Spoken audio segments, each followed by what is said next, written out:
there, people of the world, and welcome to a video series about a series.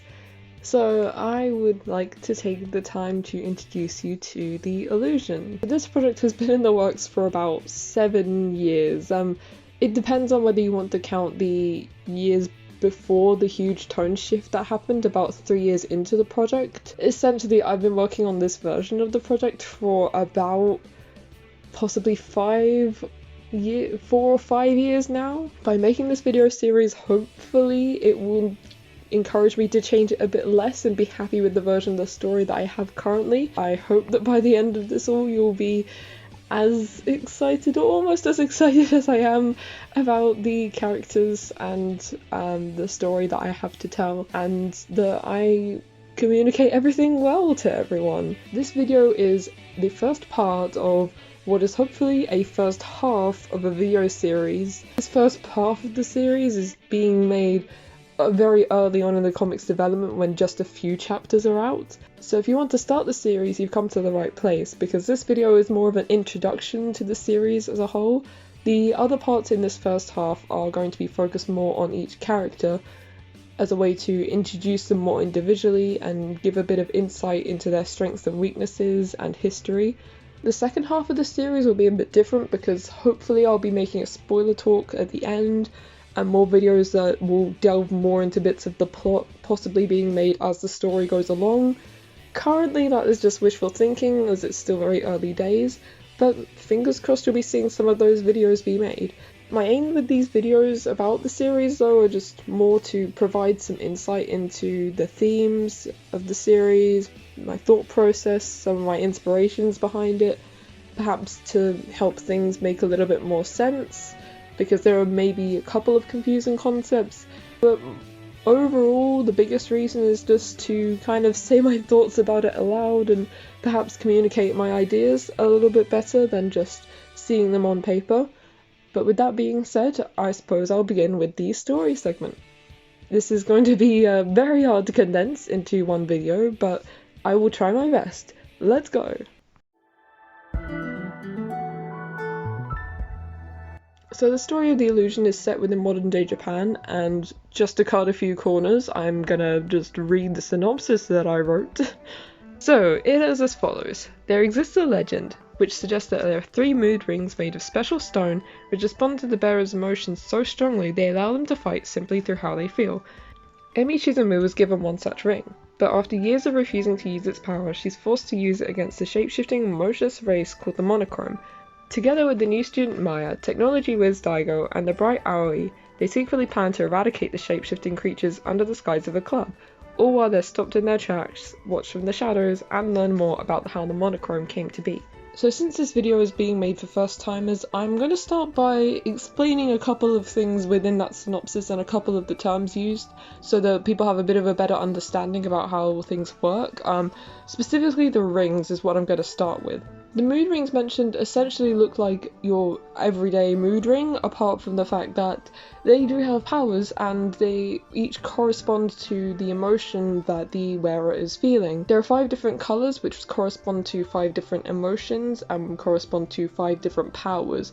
These are earth, water, fire, and wind. Again, I'm going to cut some corners and simply read out the descriptions of the mood rings which I have made, but when a mood ring turns green, it does symbolise the power of wind. This is connected to the emotion of happiness, and Aoi is the one that usually most uses this. This is the fastest of all the elemental abilities, and therefore can be most effectively be used in rapid bursts. In comparison to the others, these attacks rely most on the strength of the emotion itself, so as such they can be the strongest at best, but unreliable and fleeting at worst. And white is the power of earth, which is produced by the emotion of fear. This doesn't have a singular most user, but fear has plenty of different sources, and all of these sources determine how much of the earth can be moved. Embarrassment can move stones, nervousness can move slates, and fear can move the ground around you, but if so, then perhaps true terror can move mountains. When mood ring turns blue, it symbolises the power of water, and this is connected most to the emotion of sorrow. This is used most by Emi, and these attacks are the most versatile and have a varying strength level depending on the source of the sorrow that produces them. When a mood ring turns red, it symbolises the power of fire, which is connected most to the emotion of anger. This is used most by otome, but these attacks often benefit most by being charged up and kind of channeled inwardly into a singular point so that they focus on the enemy. If they're used correctly, then these attacks are incredibly powerful and have the strength to turn the tide of a battle, but if used recklessly, then there is a high chance that, just like real anger, these attacks will harm those close enough. Besides providing power based on the emotion that the user feels, the rings also provide a weapon to the user. This weapon isn't chosen by the user, however, it's more so based upon what fighting style the ring believes that each individual is best suited to. Whilst it is possible just to simply attack with each power, having something to channel the powers into makes them far more controllable, and in some cases far more powerful as well. The main reason for the movement of the story in the first place is due to the monochrome. These are the enemies for the series and are essentially emotionless beings that can also shapeshift, as they're made out of light, and they can bend into any form. This can be people, creatures, and even spaces, which is a concept I hope I'm going to be able to use to make some very interesting battle environments that aren't just Japanese city. Interesting development tidbit is that the monochrome were originally envisioned to be wolves. For whatever reason, I think I just wanted an excuse to draw dogs because I like dogs. But then I thought it's just going to be cruel when I have to draw scenes where they're defeated, and honestly I prefer the idea of them not really having a form. It does make a bit more sense for the race, honestly. Their only defining feature are their yellow eyes, which signify the light they're made of, but they don't ever have a specific form. I understand for some people they may not be satisfied with the idea of them not having a form, but to give a little bit of my reasoning and my analysis on why I feel more comfortable with them not having a form, my aim with this is for people to essentially be able to project their own fears onto them. They can be the villains that you want them to be. To you, they can have a form, they can not have a form. If they have a form, you can kind of choose what you want that to be for now. The reason why our protagonists are going after them, though, is the fact that whilst there aren't an endless amount of monochrome, they're incredibly difficult to kill, and the only thing that can actually take them down is emotion.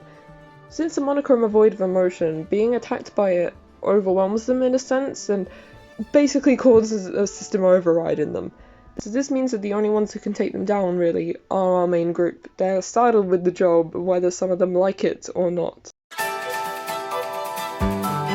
The characters will each get their own video delving a bit more into their individual development and story, but I do want to give a brief overview of what they each bring to the table here. Our music-loving blue-haired protagonist is Emi Shimizu. She's 17 years old, but is honestly the oldest character that I've ever created, and perhaps the very first original character that I ever made. Because of this, during her video I'll have quite a lot to delve into in her history segment. But as for the character she is now, she is pretty reserved, as she mostly always has been. At the start of the story, there are very few characters that she will actually talk to, and this means that she hasn't really been a truly honest and open person for a while, despite seeming like your general apathetic and open-booked character on the surface.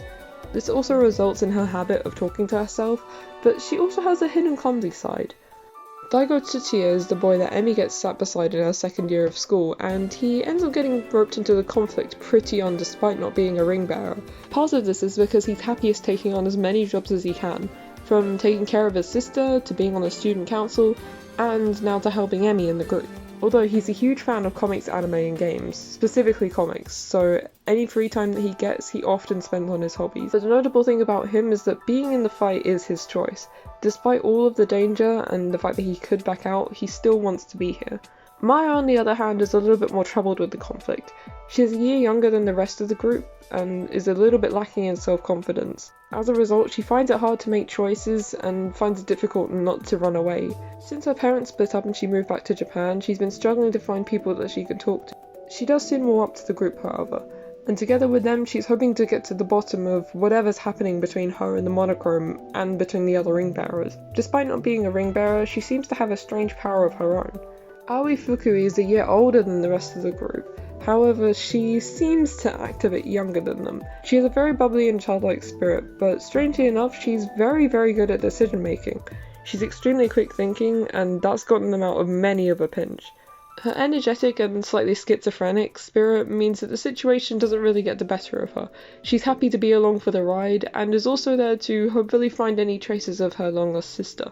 Now, the last ring bearer, Otome Sekaguchi, is a character that I'm not going to mention too much here, so that if you want to go in blind, you can go in as blind as possible. You may have seen her floating around on the Twitter and the website already, but she'll have her own character video up soon, so if you want to know more about her, then please feel free to watch that.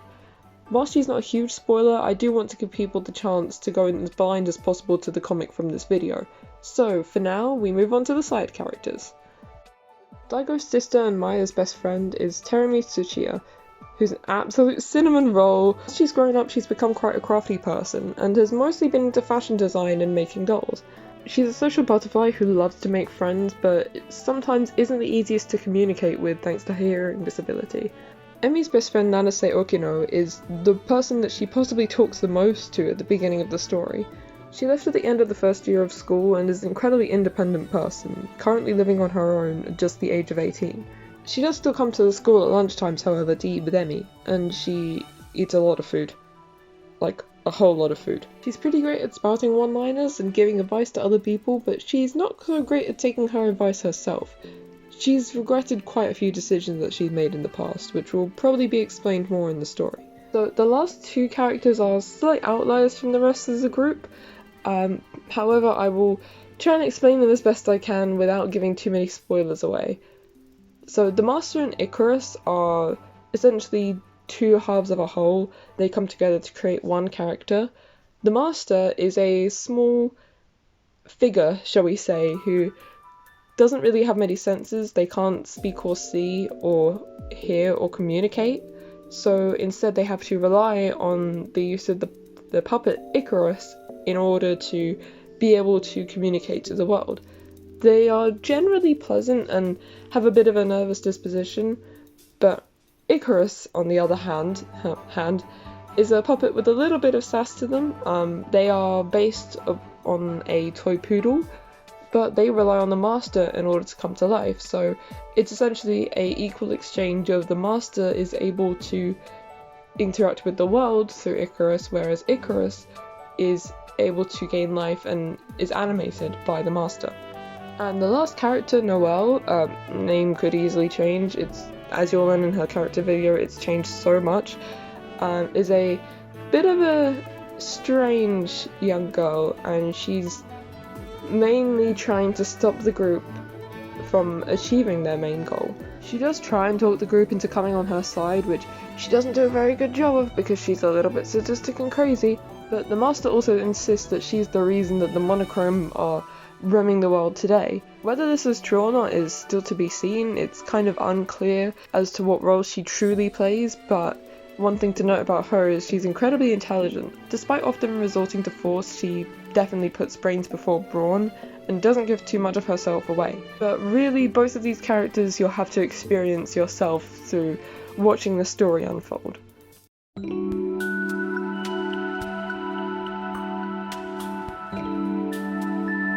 As has been hinted at, the story revolves around the concept of emotion as a whole. Explores various parts of emotion and also how it can be positive and negative. I did really want to make something that explored emotion because it's always been something that kind of interests me. Emotions are the cause of many different events. You know, if you think about it, the things you even choose to do every day are sometimes because of a feeling that you have. If you create something, then, you know, maybe you'd be excited to see it finished. If you're upset, then something sad and has happened and you're experiencing grief. If you're running away from something, then of course you're scared of it. I know, of course, explaining it like that is condensing it a lot, but essentially what I'm trying to get at is a lot of reactions are driven by our emotions. Most that we know, some that we don't. The Illusion is mostly a hopeful story with hopefully a positive message about coming to terms with our emotions and allowing ourselves to feel the emotions that we do. Naturally though, exploring these themes does mean some distressing topics and sequences. Nothing too bad because I will never really draw gore or anything too uncomfortable. However, there will probably be some warnings beforehand in case I think that anything could be a triggerer. I aim for each character in the story to have their own separate development and each have a little bit of their own focus. You may have picked up along the way as I was explaining them how each character is going to grow, but look forward to them growing into their own as the story goes along. And if you don't know me, I'm a huge fan of anything to do with video games, anime, manga, etc. So of course the story is quite anime inspired. I do use some anime-esque language, and also there are going to be many over-the-top moments and many anime-styled faces. To talk a little bit about the long process of gradually building this series up. To give you an idea of how much it's changed, the truth is this originally started out as a two-person novel between Nanase and Emi and a Yeti. Yeah, it's a long story. Not as in the original story is long, but how we got up to such a drastic change is quite a long story.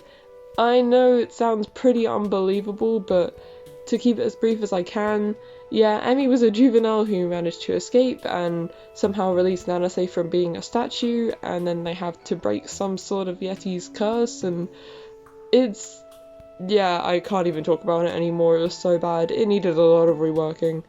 This was just at the beginning of when I was starting to dive into just how much rich media was out there, and gradually, yeah, the series completely changed, and I knew that I wanted to involve emotions somehow, and from there, that was the first huge overhaul that I had. The only thing that really stayed were Emi and Nanase as characters, and their styles are slightly similar. Emi still has a braid and Nanase still has short hair. The rest of the characters, of course, were added afterwards and have gone through many changes themselves as well. The main messages after the overhaul were more so about not judging books by their cover, taken a lot from the fact that Emi was a juvenile. These ideas are definitely still sprinkled in for sure, but I kind of wanted to create something a little bit more whole and something that contained a little bit more than just one message. The main focus though is still on emotion, and I feel like there was no point giving them emotion-driven powers if I didn't really focus the story on it. So this second overhaul that focused more on emotion started after I ditched the awful looking sailor uniforms. My god, they look so plain and carbon copied. I reworked the series almost from the ground up and fixed a lot of the narrative while keeping the same characters, and this was especially after I'd played some of my favourite games and watched some of my favourite shows of all time. The World Ends With You, Persona, Madoka Magica, wait, if I listen to them all then we'll be here all day, let's not do that. Especially with my messy writing style, it is certainly a lot more convoluted than I originally intended it to be. I've added more and more on as time has gone, and it's been a little bit more difficult to coincide all the different themes and all the different plot points with each other and make it cohesively work. But even though it's a slightly messy series, I feel like I'm a lot happier this way. I can't exactly say that it will be everyone's cup of tea or coffee or coke. I mean, I've learned the hard way through making this that you can't really please every audience out there. That may be one aspect that I think the series still falters a bit on, is that it tries to hit too many targets at once. But I'll do my best as I go on developing it to hopefully narrow down my targets, and at the end of the day, I can still say that I'm finally proud of how far I've come with this. It's been so many years, and I never really expected to stick with this series as long as I did, and there have honestly been so many times where I just thought this is going to take too much time and I should just leave it and give up. But I realised kind of that no matter what stage of life you work on something, there will always be room for improvements. No matter how minor or major the changes are, when you start a project with an end goal, that end goal will always change a little bit when you reach it. And that's okay. Honestly though, I don't think I would have had it any other way. I don't think I could have waited any longer than I have already to tell this story, and even though it has a few imperfections and shortcomings still, it does mean a lot to me, and hopefully by the end of it, it will mean a lot to a few other people as well. I'm just so excited that I finally get to tell this story. with that all being said, thank you so much for listening to this Goliath of a ramble, and I genuinely appreciate you watching the video, let alone if you did watch to the end. If you're still interested and want to listen to me ramble more, then by all means feel free to watch the other character videos that will hopefully be out sometime too. But until then, thank you so much for watching and stay safe. Goodbye, people of the world.